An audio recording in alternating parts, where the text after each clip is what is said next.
I wore flawless makeup and a deep-V dress on the day I divorced billionaire Richard Sterling. He glanced at me with open disdain. Dressed like that? Already looking for your next man? I touched the ruby at my neck and smiled. Yes. And you know him. Richard laughed coldly. At 40, divorced, and still dreaming, beg, and I might reconsider. I was offended. The night before, at my bachelorette party, several men had asked for my number. One had even proposed.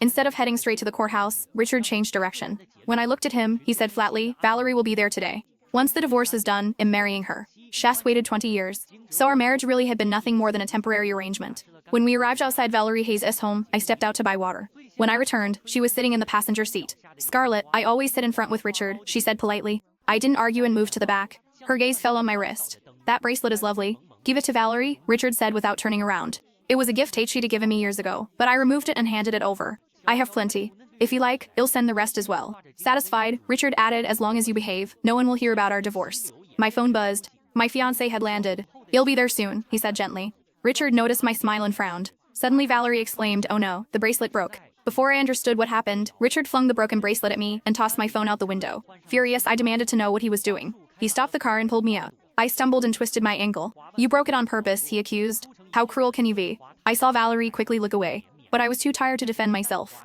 Yes, I said calmly. Believe whatever you want. I walked away, ignoring the pain. Then walked to the courthouse, he called after me. I did. By the time I arrived, my ankle was badly swollen. Suddenly someone lifted me off the ground. Put me down, I protested until I realized it was Richard. Inside, the clerk asked if we were there to register a marriage. No, Richard said sharply.